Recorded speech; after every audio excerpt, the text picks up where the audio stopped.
മറ്റു അർത്ഥങ്ങളിൽ ഖുർആൻ ഇടപെട്ടു. യാ അയ്യുഹല്ലദീന ആമനൂ, സത്യവിശ്വാസികളെ, ലാ തഖൂലൂ റാഇന, ഇനി നിങ്ങൾ റാഇന എന്ന് റസൂലിനെ വിളിക്കരുത്. എന്തേ വിളിച്ചാൽ കാഫിറാകുമോ? അതിന് നല്ല ഒരു പദം വേറെ പഠിപ്പിക്കുകയാണ്. അതിനേക്കാൾ നല്ല പദം റാഇന എന്ന് പറയണ്ട. വഖൂലൂ ഉൻദുർന, നേരെ കണ്ടുകൊണ്ട് ഞങ്ങളെ നോക്കണം എന്ന പദം കുട്ടികൾ പറയണം. നിങ്ങൾ റസൂലുള്ളാഹിനോട് ഉൻദുർന എന്ന് പറയണം. ചുരുങ്ങിയതൊരു ദിനം 5 നേരം നേരെ മുന്നിൽ നിൽക്കുന്ന പ്രവാചകനെ അസ്സലാമു അലൈക അയ്യുഹൻ നബിയു എന്ന് പറയാൻ സുന്നികൾക്ക് മാത്രമേ അധികാരം.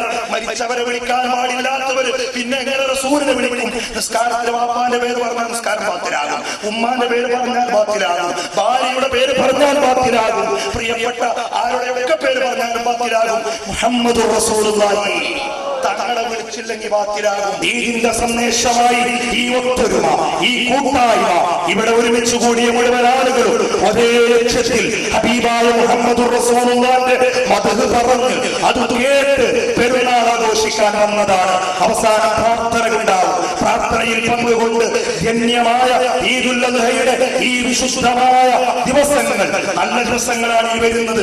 അയ്യാമത്തെ ശരീരത്തിന്റെ ദിവസങ്ങൾ. ഇത് അർത്ഥസമ്പുഷ്ടമാക്കാൻ റബ്ബ് അനുഗ്രഹിക്കുമാറാകട്ടെ എന്ന് പ്രാർത്ഥിച്ചുകൊണ്ട് ഈ സത്യമത്തിന് വേണ്ടി ദിവസങ്ങളായി ആഹോരാത്രം കഷ്ടപ്പെട്ട SYSന്റെ SSFന്റെ കൂട്ടുകാരുണ്ട്. എല്ലാവരുടെയും പേര് പറയാൻ എനിക്ക് ആഗ്രഹമുണ്ട്. എന്റെ പ്രിയപ്പെട്ട പണ്ഡിത മഹത്തുക്കൾ.